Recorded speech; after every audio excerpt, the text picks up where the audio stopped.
It is my great honor to introduce a president who has done more for truckers in 3 months than other presidents have in 4 years. A man who has put workers first his entire life and at the center of this administration, President Joe Biden. Thank you. Great job. Thank you. You're awfully good.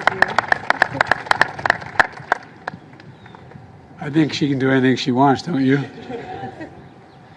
Well, hello, everyone. It's an honor to welcome you to the White House out on the lawn here. I heard that helicopter going by. I was hoping the hell it wasn't going to land. Maria, thanks for sharing your story. And my buddy Patrick Murphy, former Assistant Secretary of the Army, as well as former Congressman. And the boy stays in shape, man. Look at him. Trying to do over you, sir. I tell you what, man. I want to thank you for being here, man. Nobody worked harder as a congressman or acting secretary of the Army to connect veterans to opportunity, and that's what it's all been all about for you.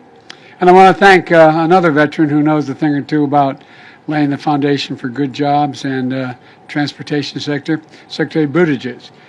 And he says go Navy, he says go Army.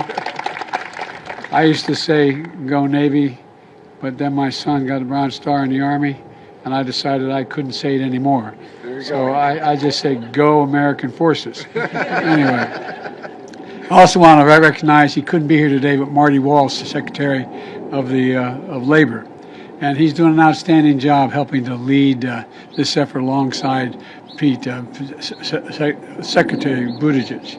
And I want to welcome members of Congress who are here today as well. Tammy, how are you, Tammy? Good to see you. Tammy Baldwin, by the way. And also Congressman Pete DeFazio. And Laura Underwood. Where's Laura? There she is, right there, right in front. Good to see you, Laura. And I want to particularly shout out to the new president of the Teamsters, Sean O'Brien. Stand up, man. I want him to see you. As they say in parts of Wilmington, Delaware, these guys brung me to the dance 35 years ago, 40 years ago. And also, I want to say a quick hi to a pal, and you've been a pal. I thank you for being here and getting things done. And, in addition to all that, there's an outfit called, you probably heard of them, United Mine Workers. Yeah, well, they got the president here, too. Mr. President, where are you? Where's he sitting? He was here. A lot of truckers, United Mine Workers. At any rate, folks, I spent a lot of time talking about the economy and the record-breaking economic comeback we're experienced because of a lot of you sitting out there in those chairs. Today, I want to talk with people who are making the comeback possible. People like Maria, who you just heard from, and her son Roman, who's going pretty soon, and all those truck drivers and their families are here today. I want to thank you all to keep what you're doing to keep America moving, because that's literally what you're doing, especially these last 2 years, helping carry the nation literally on your backs. You have learned on Friday the economy created 431,000 jobs in March, a record. Over the course of my presidency, the economy has now created 7.9 million jobs. More jobs in the first 14 months than any president ever, in large part because of all of you. Not a joke. Unemployment's at 3.6%, down from 6.4% when we took office. The fastest decline in unemployment start of any presidential term ever recorded. And after a long stretch, Americans are back to work. Americans are back to work. An economy has gone from being on the mend to being on the move. And the economy we're building a strong economy. One where hard-working Americans can live with dignity, support their families, build a better life, and a better life for their children as well. All of you here today are people our economy should be built around, because you all are the people who literally make it run. That's not hyperbole. You literally make it run. I have nothing against investment bankers. They could all retire and nothing much would change. You all quit, everything comes to a halt. Think about it. I'm not joking. Think about it. Come to a literal halt. During the pandemic, a lot of Americans have been introduced to a term you all know well, and Pete used it, supply chains. A simple term. Supply chain is a journey, the journey of a product to get to a customer's doorstep. That's what it is. And during the pandemic, Those chains were interrupted. Factory closures around the world, not just the United States, around the world, caused backups and delays because of COVID.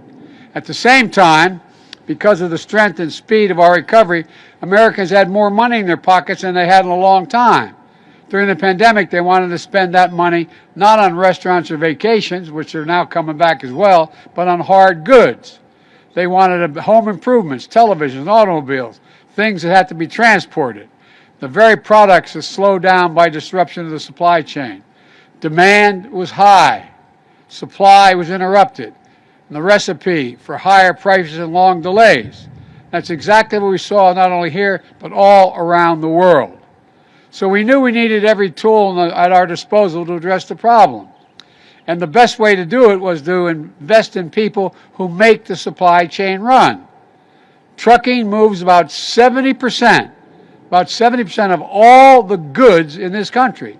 70%. And truck drivers are facing real challenges. The average driver waits 4.5 hours for their truck to be loaded and unloaded during an 11-hour shift, and 40% of their day. And they don't get paid for that wait time. Back in 1978, the average truck driver's pay was $34 an hour in today's dollars. Last year, it was $25 an hour. Nearly a 30% decline. In this iconic American industry, it's getting harder and harder to raise a family with dignity and pride that you deserve. And it's no surprise so many drivers left their jobs. The workforce is getting older. Not that I am, but they are. I used to drive a truck. It's a long story. Anyway, it's getting hard. And I thought I was going to get to drive one of these suckers today. But anyway, it's another story, too. But look, it's getting harder and harder to recruit new drivers, particularly women and people of color, to an industry that this nation and our economy desperately needs at full strength. The good news is that since I took office, we've begun to turn things around. In fact, in 2021 was the best year for trucking employment since 1994. There are now 35,000 more trucking jobs than there were before the pandemic. But we all know we need to move faster, getting more people working in this industry in jobs they can rely on and raise a family on. That's why last December, we brought together industry and labor to tackle the problem facing drivers. And we listened. And when we heard that there were long wait times in many states for people to get their commercial driver's license, their CDLs, we took action. We provided technical assistance as well as $57 million in federal funds to help states issue these CDLs faster. And I'm proud to report, because of Pete and others, so far in 2022, we're issuing CDLs at double the rate of last year, 120,000 in January and February alone. We also know that the key ingredient to getting and keeping more drivers was increasing training programs like the registered apprenticeships approved by the Department of Labor. Programs that allow aspiring drivers to earn while they learn, while making this essential job more attractive for potential drivers regardless of age, background, and gender. The program has proven to be improved safety and better working conditions and better pay and benefits. Typically, it takes about 8 months to create a registered apprenticeship program. But because of Pete and others in the Department of Labor, we're able to cut the red tape, and now it takes as little as 2 days. As a result, in the last 90 days, 100 major employers have launched new registered apprenticeship programs. UPS, Domino's, Pepsi's, Albertsons, and more, along with the trade associations like the American Trucking Association, the National Minority Trucking Association, the Food Industry Association, and others.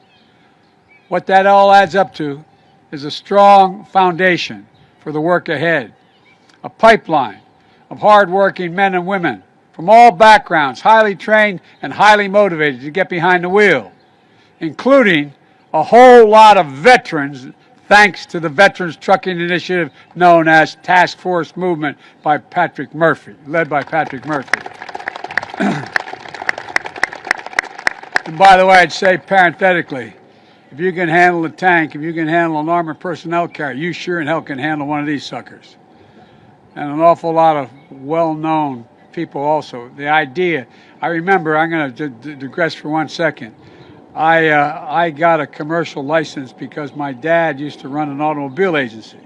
And I used to have to go up to the body shop up in Philadelphia from Wilmington. And when they'd order a trailer or a cab, they'd sell the cab.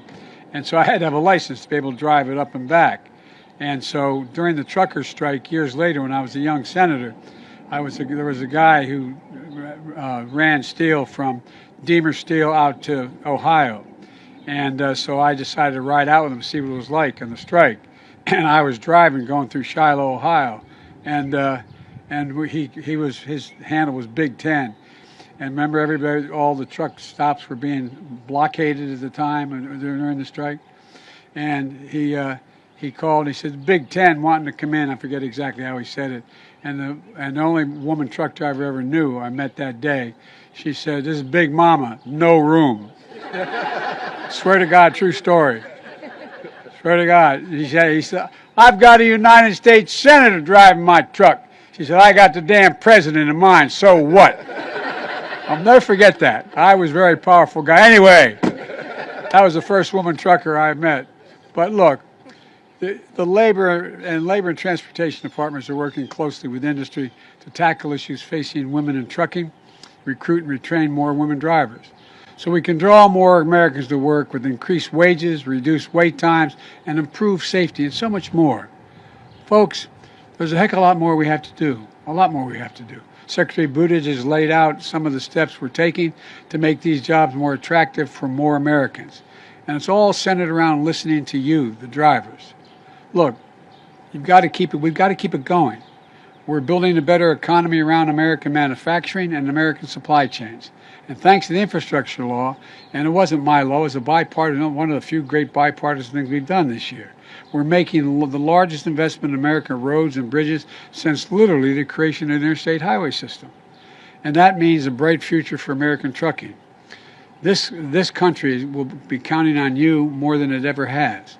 So you should be able to count on us to keep investing in you and your families.